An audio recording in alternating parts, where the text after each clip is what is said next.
안녕하세요. 너랑나랑 이서원입니다. 안녕하세요. 이건호입니다. 선생님, 사람은 부모복이 있어야 된다. 이런 얘기를 많이 들었습니다. 부모복이 있어야 나중에 배우자 복도 있고, 자식 복도 있고, 죽을 복도 있다. 이런 속담도 들어본 것 같은데 말이죠. 패자부활전이라고 해야 될까요? 부모복이 별로 없는 사람이 자기 복을 중년, 노년에 이렇게 만들 수 있는 비결이 뭐 있을까요? 나는 부모복이 없다는 말은 네. 수긍하기가 좀 어려워요. 아, 그렇습니까? 갑자기 그 말씀의 내용도 안 듣고 희망이 생겨버리네요. 부모로부터 탄생한다는 것은 복이요. 야, 이렇게 탄생하든 저렇게 탄생하든. 태어난 그 자체가 복인데 무슨 부모복이 있고 없거냐. 그렇지. 태어나는 순간 다 부모복이 있는 거죠. 그럼. 아하, 생명을 얻는 순간. 야, 이건 정말 이 경계를 엄청 넓힌 말씀인데 저는 그냥 단지 상처를 가지고 부모복이 있느니 없느니 생각을 했는데. 네. 나는 왜 그런 생각을 하게 됐냐면 네. 그 옛날에 그 극작가 이강백 선생이라고 이강백 계세요. 선생님이 네. 그거는 그 몸이 불편해가지고 예. 어릴 때 소아마비를 알아가지고 좀 그래요. 근데 학교도 어디까지 나왔는지 잘 모르겠는데 네. 많이 못 나왔어요. 네. 근데 내가 생각하기엔 천재적이야. 네. 이 아이디어가. 아하. 이제 그런 친구인데 이제 그 한예대 교수로 있다. 이제 예. 이제 정년 퇴임을 했어요. 희곡집이 많아요. 예, 자기 작품도 예, 많고. 이분이 이제 그 굉장히 그 열정적이라서 내가 정신과 환자 그 사이코 드라마 할 때 내가 도움을 많이 네, 받았는데 네, 네. 그 자기 상상력으로 이제 하는 거 안 된다고 그랬어 내가. 네, 네. 그래서 내가 입원시켰어. 좋은 작품을 위해서 현장 체험. 그렇지. 네. 어떤 사람이 알고 써야지 말이지. 이제 그랬던 친구가 있는데 네, 네. 날 많이 도와줬어요. 예. 그 이분 작품에 결혼이라는 작품이 있어요. 결혼. 결혼. 근데 이제 그 애인하고 지금 이제 만날 장소에 지가 먼저 와가지고 네. 애인을 기다리면서 네. 여러 가지 이렇게 생각하는 그걸 이제 그 독백하는 모노드라마야. 네, 네, 네. 그러니까 이거 소극장에서 하는데 뒤에 뭐 배경이라든지 이런 저게 그게 필요 없어. 무대 장치가 필요 없어. 네, 독백이니까. 그냥 네. 무대에 올라오면 되는 거야. 아, 옷도 최소한 걸치고 나왔어. 네. 이어진 선생님 말씀은 옷도 최소한의 것만 입고 오셨다는 거예요. 연극 배우가. 그래 가지고는 관객들 중에서 모자 있는 사람한테 그 모자 좀 빌려줘요. 그래서 모자를 쓰고는 이런저런 이야기를 하더라는 거죠. 그리고 또 외투 좀 빌려주세요. 거기 또 뭐 신발 좀 빌려주세요.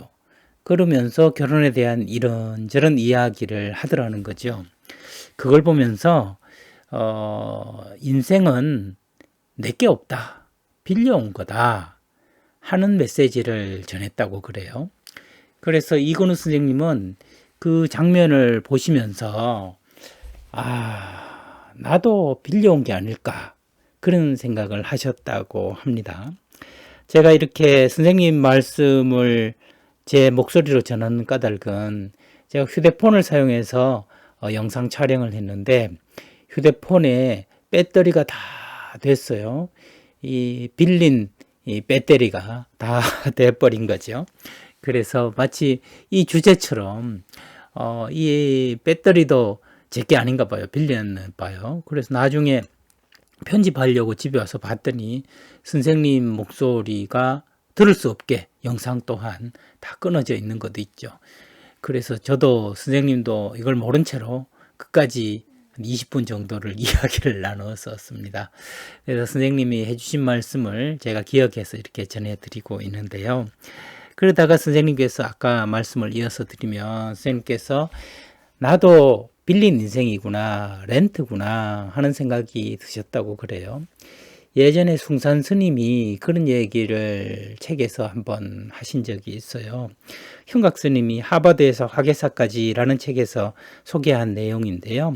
인생은 렌트카다 해서 사람 몸의 이 렌트카에 비유하고 그 안에 운전하는 사람이 바로 우리 영혼이라고. 그러면 내 렌트카 대여 기간이 다 끝나면 그 100년에 끝날지 80년에 끝날지 알 수 없잖아요. 끝나고 나면 이제 렌트카를 세상에 반납하고 내 육신을 세상에 두고 내 영혼이 또 다른 삶을 향해서 간다, 이렇게 말씀하셨거든요.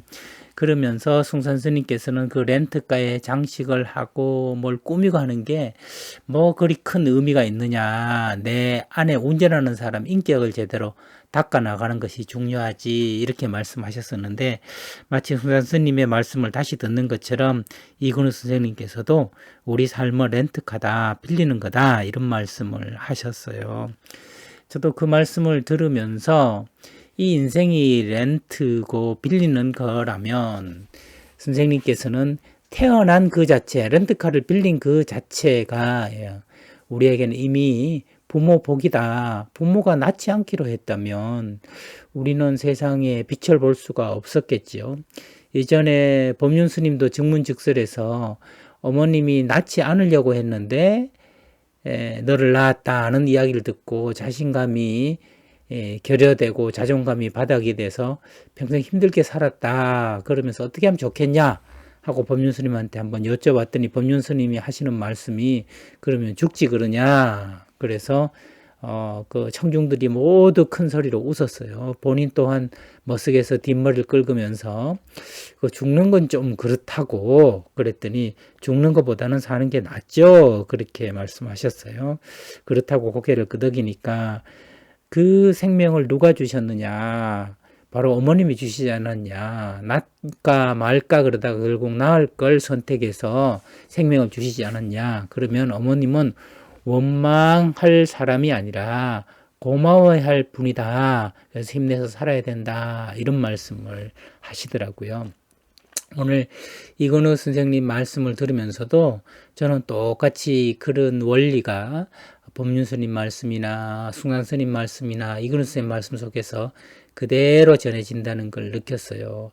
우리가 세상에 태어나서 그 태어난 그 자체, 생명 받은 몸, 생명을 가지고 살아가는 나의 삶, 그 자체가 부모 복이라는 것을 잊어버리고 그 뒤에 내가 상처받고 힘들고 하는 데만 초점을 둬서 부모 복이 없다느니, 남편 복이 없다느니, 아내 복이 없다느니, 뭐 그런 이야기로 부모를 원망하고 배우자를 원망하고 자식을 원망하면서 살아가는데, 보다 근원적으로 돌아본다면 정말 선생님 말씀처럼 태어난 그 자체가 복이다라고 한다면 부모님은 참 고마운 사람이다. 그 뒤에 나의 인생은 그럼 어떻게 해야 되겠느냐.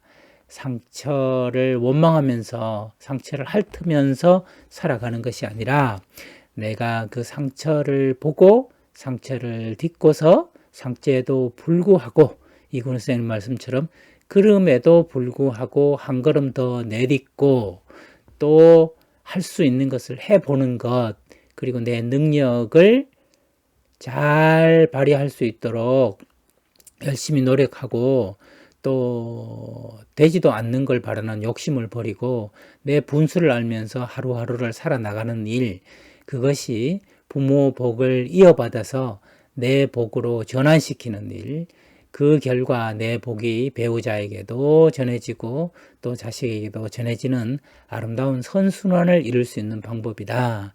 이렇게 볼 수 있을 것 같습니다. 선생님 말씀을 통해서 정말 그런 부부를 만나서 내가 너무 힘들었다 하는 말까지 모두 부정할 수는 없습니다만, 그러나 근원적으로 큰 맥락에서 바라본다면 생명을 가지고 태어난 이 자체가 큰 복이다 하는 생각을 새롭게 할 수 있을 것 같아요. 그렇게 바라보게 되면 저 또한 굉장히 제 삶에 대한 감사와 그리고 원망, 이런 것들이 교차되는 것을 느낄 수 있었는데 저희 부모님이 더 고마워지고 내가 더 하루하루를 열심히 살아야 되겠다. 그래서 내 복을 만들어야 되겠다 하는 생각을 가지게 되었습니다. 복이라는 것도 크게 보면 내가 받은 복이 있고 내가 쌓는 복이 있고 그 쌓은 복을 나누어 주는 복이 있고 그래서 마지막에 또 죽을 복이 있는 게 아닌가 그런 생각을 하게 되는데 말이죠. 오늘 선생님께 부모 복이 없다면 이라고 여쭤봤더니 패자 부활전은 어떤 거냐고 여쭤봤더니 선생님은 오히려 허를 찌르듯이 선생님께서는 태어난 것 자체가 부모 복이다. 생명 그 자체가 복이다. 나머지는 내가 할 바다 하고 큰 말씀으로 대답을 해 주셨습니다. 선생님의 이 말씀이 또한 자잘한 상처 때문에 생명이란 거대한 보물을 주신 분에 대한 원망과 그 미움으로 점철될 뻔했던 많은 삶들을 살려낼 수 있는 귀한 보물 같은 말씀이다. 저는 그렇게 받아들이게 됐습니다. 여러분께서도 이 말씀에 깊은 뜻을, 넓은 뜻을 헤아리셔서 내 몸 받고 이렇게 열심히 또 즐겁게 하루하루 살아가는 것이 참으로 큰 복이구나 하는 마음으로 오늘 하루도 보내시면 어떨까 싶습니다. 다음에도 선생님께 귀한 말씀 여쭤보고 더불어 여러분들과 함께 또 큰 지혜를 나눠보도록 하겠습니다. 저는 지금까지 시청이 아니라 청취하시는 여러분들께 라디오 방송 너랑나랑의 진행과 사회화 해설을 맡은 이성원이었습니다. 다음 시간에 뵙도록 하겠습니다. 들어주셔서 감사합니다, 여러분.